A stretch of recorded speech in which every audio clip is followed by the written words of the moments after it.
Siglo XVI. La Edad de Oro en España. Una mezcla de heroísmo, misticismo católico, conquistadores e Inquisición. Y de esa fusión surgió una música extraordinaria, espiritual, conmovedora, sublime. El sonido del mismísimo compositor de Dios. Este vídeo señala el cuarto centenario de la muerte de Tomás Luis de Victoria. Las obras que escucharemos se encuentran entre las mejores piezas de música sacra jamás compuestas, y las interpretará uno de los mejores coros del mundo, The Sixteen.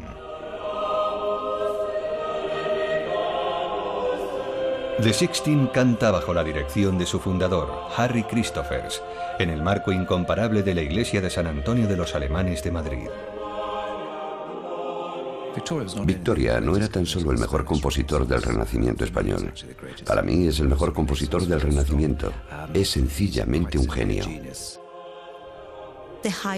Los estadios más elevados de la oración mística eran un don concedido por Dios. Victoria debió tener ese tipo de experiencia para poder crear esa música que se encuentra en un plano superior a otras formas de música. La música abre una ventana al mundo de ese hombre intensamente espiritual, músico, sacerdote y místico. Ahora tenemos la oportunidad de conmemorar su vida y su creación, una de las obras más gloriosas del Renacimiento tardío de la Edad de Oro española.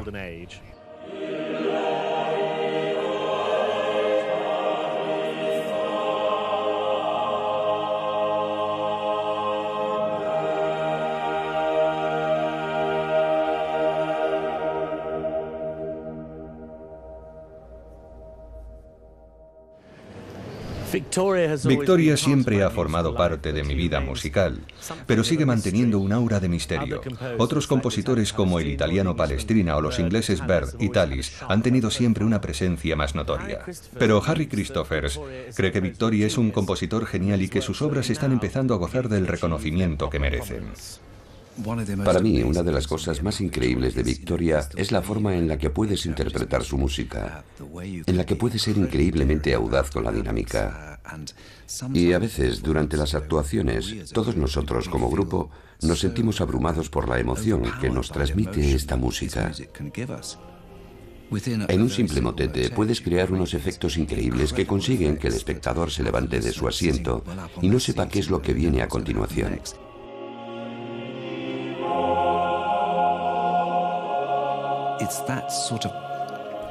Ese impulso emocional es lo extraordinario de su música.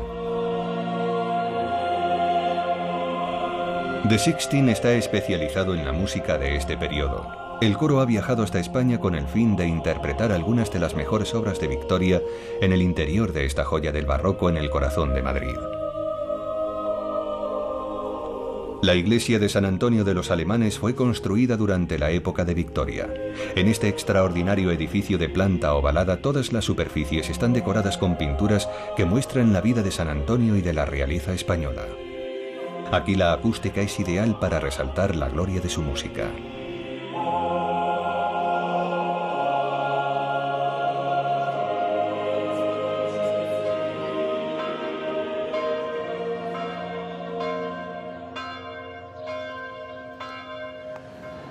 Victoria alcanzó la madurez en lo que fue una época turbulenta y emocionante de la historia de España. Europa se recuperaba todavía de la conmoción de la Reforma protestante, que había desafiado al más profundo nivel las doctrinas, los rituales y las estructuras de la Iglesia católica. La música, la pintura y la arquitectura fueron herramientas cruciales en el Renacimiento católico conocido como la Contrarreforma. No es de extrañar que alguien con el talento y la fe de Victoria consiguiera prosperar. Victoria era un ferviente católico que aspiraba a tener una relación más estrecha con Dios. Su música es también arquitectónica, en consonancia con los edificios para los que se interpretaba. Las voces de sus obras ascendían hacia los cielos al igual que las iglesias. La primera pieza que interpretará el coro será Sancta Maria Succurre Miseris. La veneración de la Virgen María se encuentra en el núcleo del catolicismo, particularmente en el catolicismo español. Victoria compuso numerosos arreglos en base a textos dedicados a la Virgen, y su ferviente y sensual lenguaje le confiere la supremacía entre los compositores renacentistas. Su música esclarece el texto suplicante. Santa María, socorre a los desdichados, ayuda a los débiles, consuela a los afligidos.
Tomás Luis de Victoria nació en 1548 en la ciudad amurallada de Ávila. Ávila se encuentra a 88 kilómetros al noroeste de Madrid, rodeada por las mesetas del Sistema Central, elevándose frente al seco y austero paisaje rocoso, en un bello entorno. Conocemos algunos detalles tentadores sobre la vida de Victoria. Sabemos, por ejemplo, que era el séptimo de 11 hijos y que su familia prosperaba socialmente, hombres de negocios, oficiales navales, clérigos. 2 de sus tíos eran sacerdotes. Su padre murió cuando Victoria tenía 9 años. Al año siguiente se unió al coro de la Catedral del siglo XII aquí en Ávila, un centro de rejuvenecimiento espiritual, especialmente de misticismo. Aquí estudió las bases de la música, cantando y tocando el órgano. Pero también fue aquí donde vivió la legendaria mística Teresa de Ávila, posteriormente Santa Teresa. Aquella sagaz y afectuosa monja de enorme talento se convirtió en una de las figuras más notables de la fe católica y conoció al joven Victoria. Santa Teresa era una mística. Describió sus intensas experiencias espirituales en términos físicos e incluso sexuales, y parece que Victoria trató de encontrar un mundo de sonido que tuviera semejanzas con los escritos y las creencias de Santa Teresa.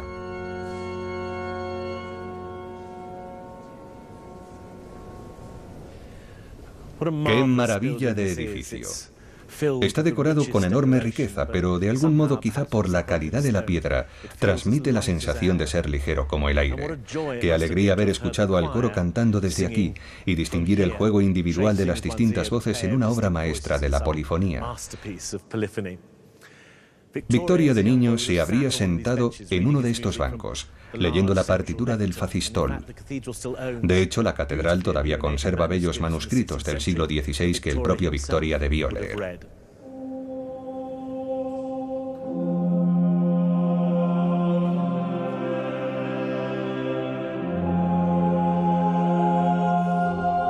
En aquella época, solo se permitía formar parte del coro a hombres y a niños. Harry Christophers emplea a mujeres en su coro, y las voces de soprano se eligen especialmente por su claridad cristalina para poder reproducir el sonido de los niños al cantar.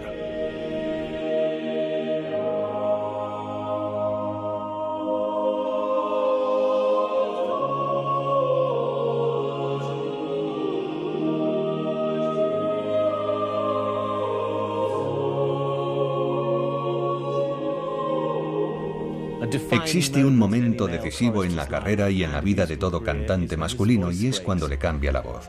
Eso le sucedió a Victoria con 17 años. Pero se consideraba que tenía el suficiente talento como para que el propio rey apadrinara su educación.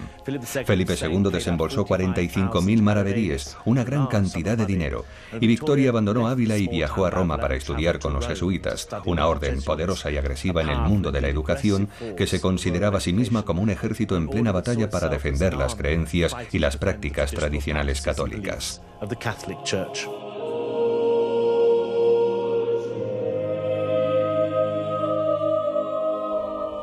El Salve Regina es el himno más famoso dedicado a la Virgen María y fue versionado por todos los compositores renacentistas. Victoria llegó a hacer uno o dos arreglos de la pieza. El que vamos a interpretar aquí está pensado para doble coro. Emplea unas hermosas capas de texturas mediante la sencilla oscilación entre un coro y el otro.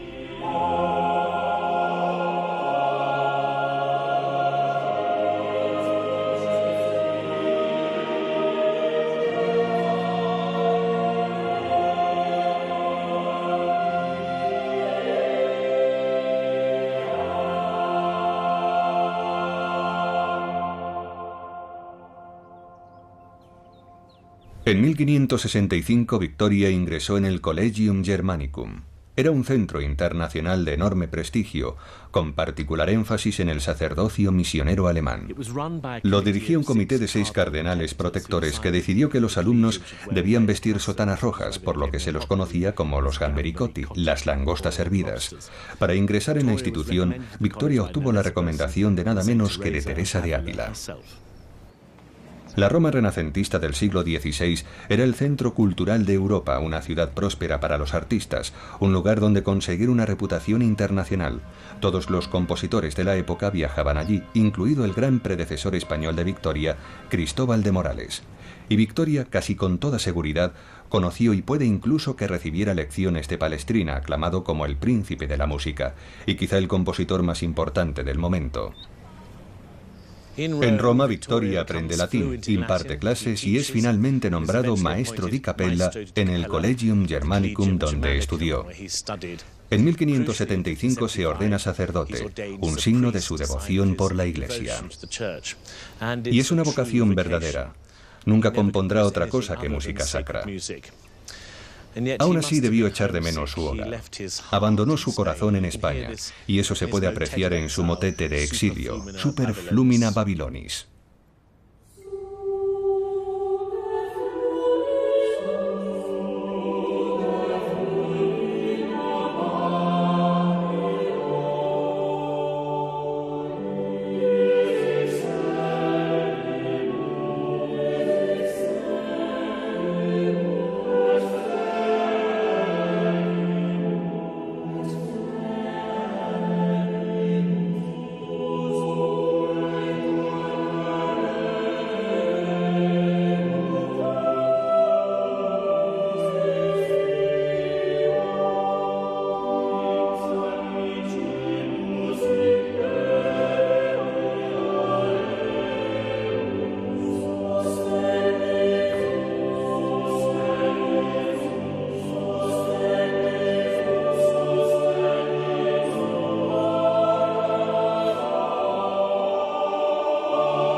Han pasado 400 años desde la muerte de Victoria.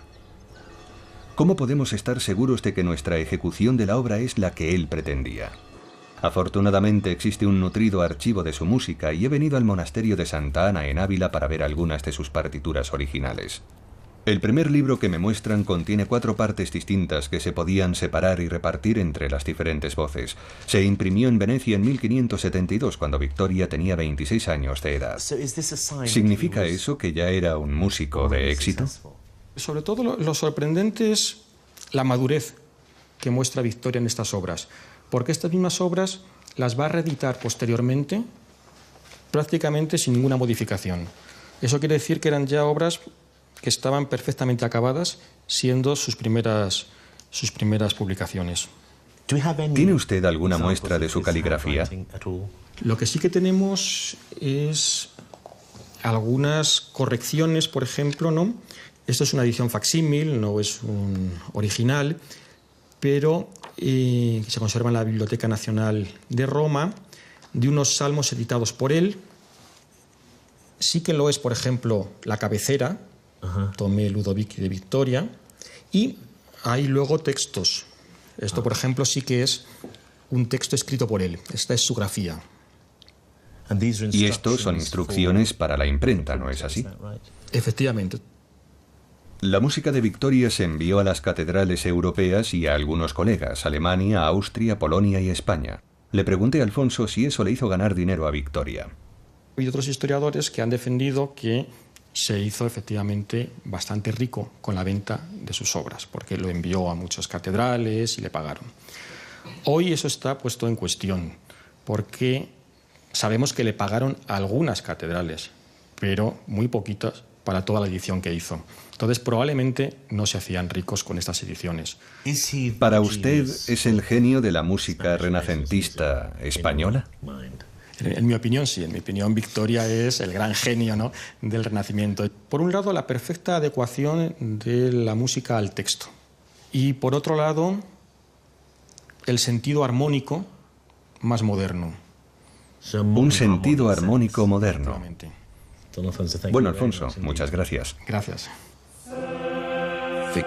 Victoria compuso una gran cantidad de música para Cuaresma. Y el oficio de Tenebrae es increíblemente importante en el camino hacia el Viernes Santo. Tenebrae quiere decir tinieblas, así que estaba compuesto para el oficio vespertino. Son expresiones muy directas de emoción y para mí representa lo mejor de Victoria.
En 1583, Victoria dedicó un libro de misas a su monarca, Felipe II. Escribió: ¿a qué mejor fin podría dedicarse la música que a cantar las sagradas alabanzas de ese Dios del cual procede el ritmo y la medida? La naturaleza lujosa de esas publicaciones refleja de alguna manera la alta estima en que se tuvo a Victoria a lo largo de su vida, y también refleja las texturas y colores extraños y maravillosos de su música. Por ejemplo, pide a las voces que canten tonos muy agudos dentro de su registro, lo cual debió resultar novedoso y atrevido.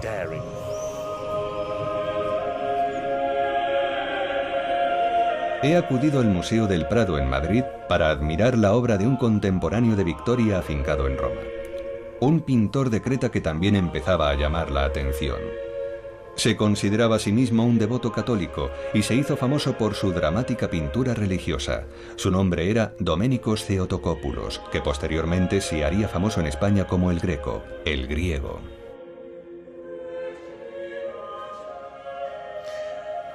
Me gusta particularmente este cuadro, La Anunciación, una obra que habita en gran medida en el mismo universo que la música de Victoria. Comparten el mismo sentido teatral y dramático, una combinación de intensa aspiración espiritual y de regocijo por el mundo físico. El Greco dijo que el color era el elemento más importante de su obra, y aquí hay grandes manchas de color, rosas, azules, marrones y verdes, y en el centro una explosión de luz cuando el Espíritu Santo atraviesa el lienzo para visitar a una María sin duda aterrorizada.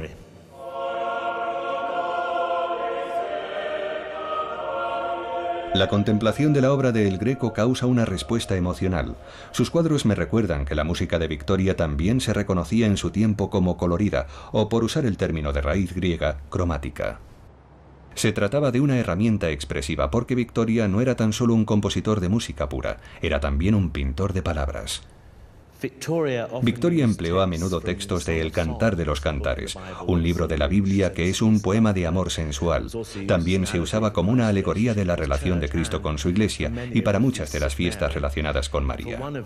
Para la Asunción compuso un motete y eligió las bellas palabras: la vi, hermosa como una paloma, remontando desde lo más alto los arroyos, cuyo incomparable olor impregnaba sus vestidos. Como los días primaverales, la rodeaban las flores de los rosales y los lirios de los valles. Es adecuado para esta María frágil y delicada, y además para mi deleite, en la parte superior del cuadro hay un grupo de músicos contemplando la escena. Me pregunto qué música se le pasaría a El Greco por la cabeza cuando lo pintó, quizá la de Victoria.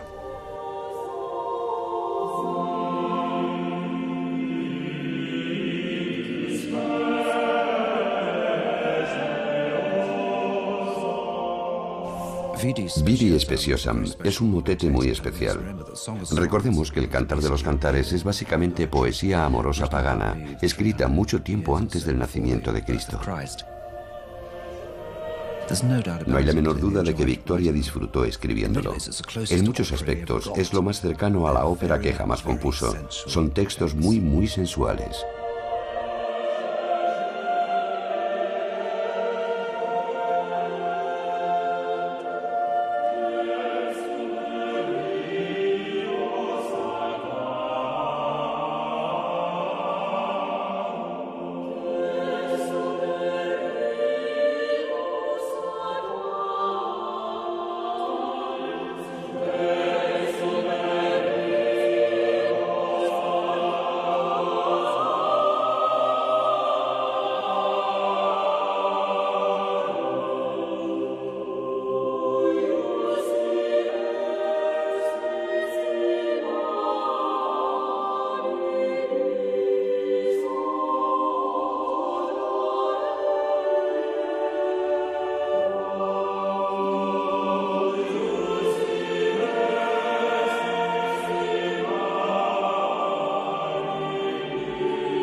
Tomás Luis de Victoria vivió 2 décadas en Roma, donde se estableció como un compositor de gran celebridad y éxito. Su obra se interpretaba por las iglesias de toda Europa.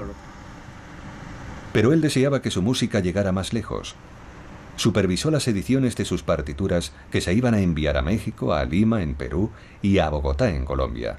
Tenía conquistadores en la familia y el nuevo mundo debía de parecerle exótico y emocionante. En México sus partituras fueron tan populares que se agotaron las copias y tuvieron que escribir partes a mano. Es fascinante pensar que casi 100 años después de que Colón descubriera América, hubiera barcos de regreso a Europa cargados con oro, plata, cobre, cacao, especias, barcos que luego harían la ruta inversa con copias de la música de Victoria entre el cargamento. Los mismos puertos, pero una mercancía muy distinta y un regalo del viejo mundo a las jóvenes congregaciones católicas del nuevo. Asimismo, otros compositores ya estaban por aquella época transcribiendo las obras de Victoria para uso propio, a menudo con fines educativos.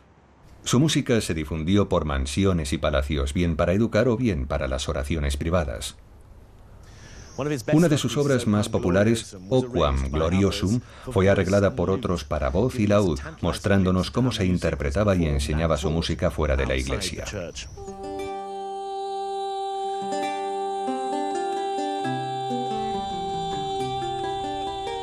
La música sacra no era tan solo para los oficios divinos y para la actuación de un coro exclusivamente masculino, tal y como eran los coros en la época de Victoria. Existen muchos ejemplos en esta clase de repertorio de una ejecución con una voz cantante y un florido acompañamiento de laúd, y probablemente se hiciera para enseñar a cantar a las jóvenes princesas.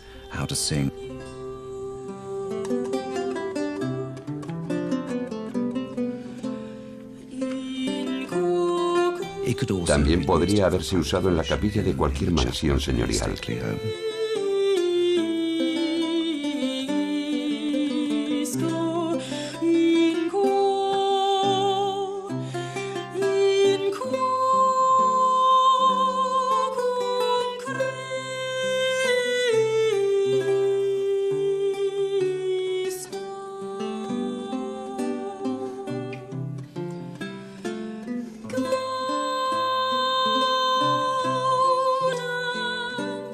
Go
Todavía viviendo en Roma, Victoria echaba cada vez más de menos su hogar.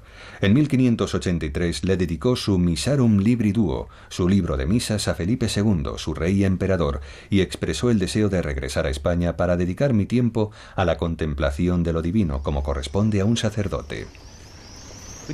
No sabemos por qué decidió abandonar una carrera profesional de éxito en Roma. Parece que algún instinto le indicaba que tomara un camino diferente y más sosegado. O quizá estaba cansado de vivir en el extranjero. Lo que sí sabemos es que estaba muy solicitado. Recibió ofertas de las catedrales de Zaragoza y Sevilla. La larga labor de cortejo de Victoria hacia Felipe II dio sus frutos con un puesto en Madrid. En su palacio real de El Escorial, el rey disfrutaría de la música de Victoria.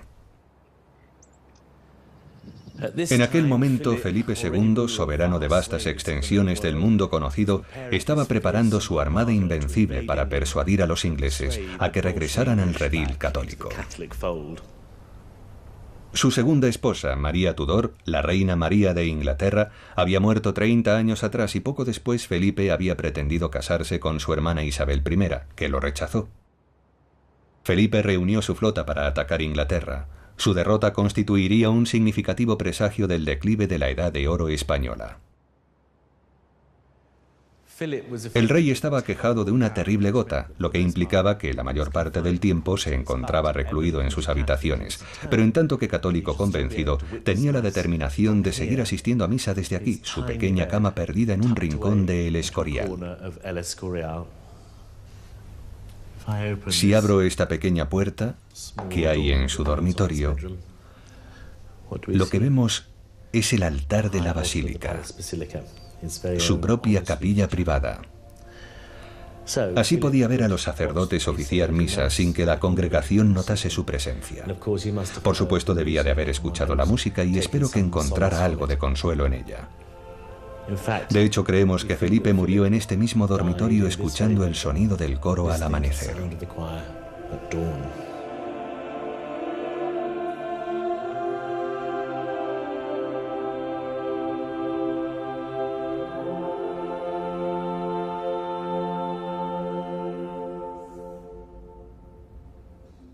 Entre la extensa obra de Victoria se encuentra una música sublime para oficios especiales. De particular interés es su obra para la Semana Santa. Es por su alcance prácticamente única para un compositor del siglo XVI. Es música litúrgica que transporta a los devotos y cada pieza tiene un propósito específico. Sus lamentaciones ofrecen una particular intensidad expresiva, apasionadamente sombría, misteriosa. Las Lamentaciones de Jeremías fueron versionadas por todos los mejores compositores del Renacimiento. El arreglo de Victoria es bastante increíble. Lo que para mí singulariza a Victoria entre todos los compositores es que llega absolutamente hasta el fondo de los textos. Son interpretaciones muy personales.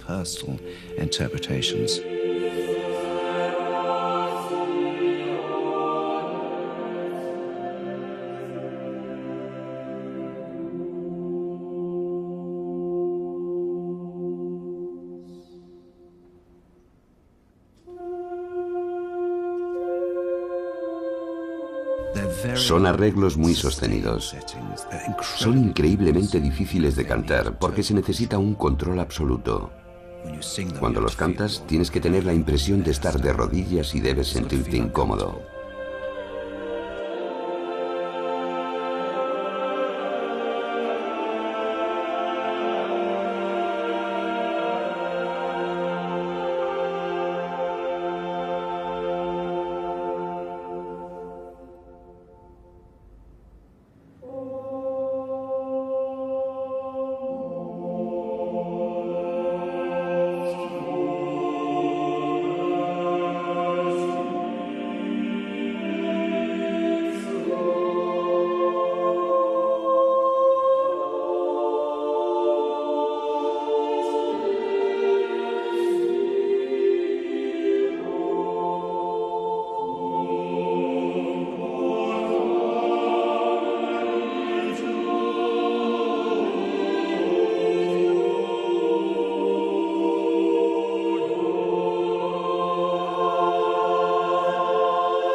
A diferencia del Greco, que fue despedido por Felipe II, Victoria gozó de patrocinio real durante el resto de su vida. La familia del rey lo apreciaba y él escribió música para sus oficios en varias ocasiones. Mientras que el rey residía en su vasto palacio con su magnífica capilla, su hermana María, al regresar a España tras la muerte de su marido, el emperador Maximiliano, llevó una vida muy distinta. Se mudó al íntimo y retirado convento de las Descalzas Reales. Aquí era donde Victoria trabajaba como capellán. En aquella época era como un refugio para la realeza, siendo el hogar de 33 monjas de clausura, entre las que se contaba la infanta Margarita, hija de María. Se las llamaba las monjas descalzas por las sencillas sandalias que vestían durante todo el año.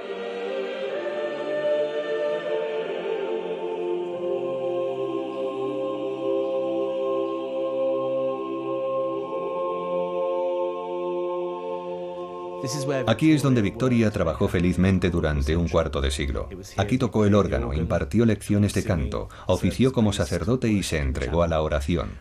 Sabemos que la élite de Madrid venía a este convento para escuchar su música y que sus obras se seguían publicando porque viajó a Roma para supervisar una edición de sus partituras, por lo que parece obvio que aún deseaba que su música se conociera y se interpretara.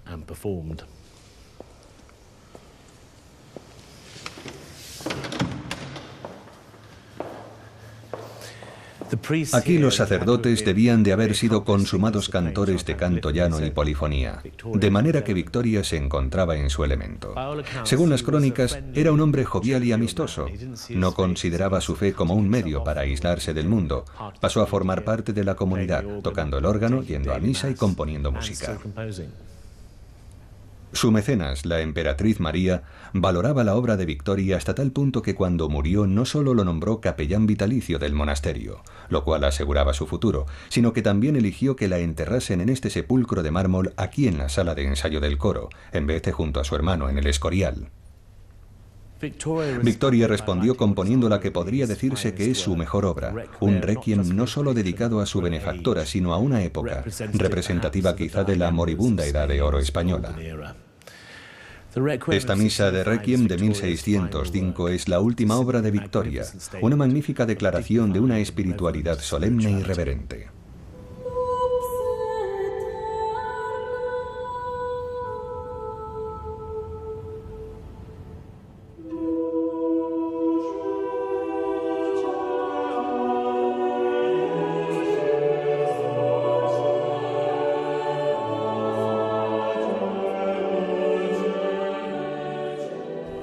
El Requiem de 1605 es el mejor legado de la producción de Victoria. Para mí es el mejor Requiem escrito por un compositor del Renacimiento. Es una hermosa versión con una letra esclarecedora.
La visión del mundo de Victoria era bastante color de rosa, y no hay el menor indicio de que albergara dudas. Se mantuvo siempre firme en su fe. La comprensión de este hecho y de la dimensión mística de su obra hacen que escuchar su música se convierta en una experiencia completamente diferente. El tipo de misticismo pregonado por su mentora, Teresa de Ávila, encaja a la perfección con la naturaleza extática de la música de Victoria.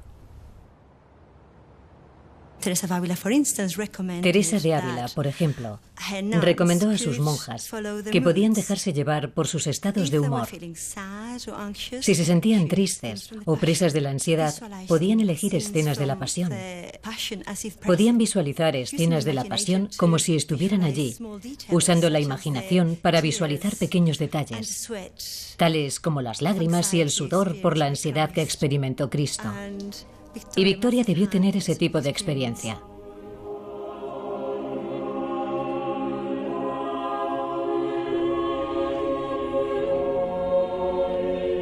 Congratulamini Mihi es en verdad la culminación de todas las facetas de Victoria. Su misticismo, sus aspectos académicos, su vida como compositor, su vida como sacerdote. Para mí todo se condensa en este motete. Comenzando con unos colores tonales humildes y minimalistas, nos lleva hasta la gran efervescencia del aleluya final, simplemente glorioso.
Victoria pasó el resto de su vida en el convento y varias horas al día en esta capilla.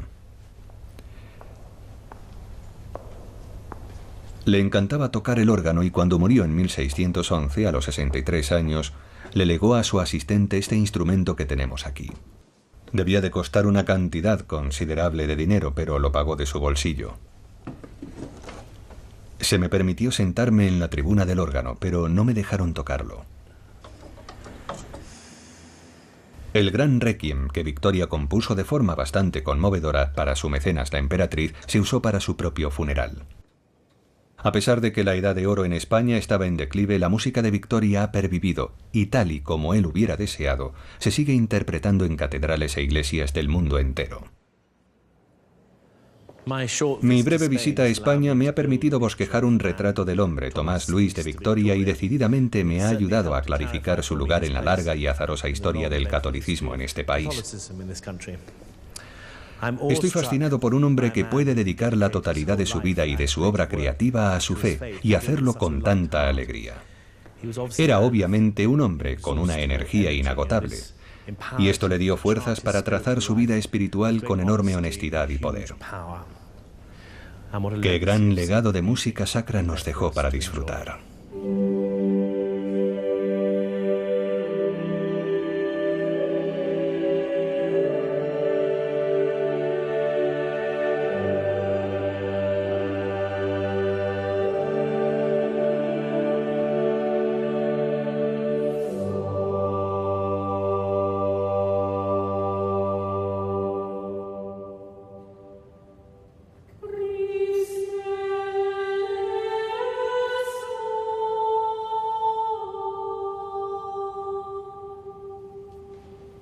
Yeah.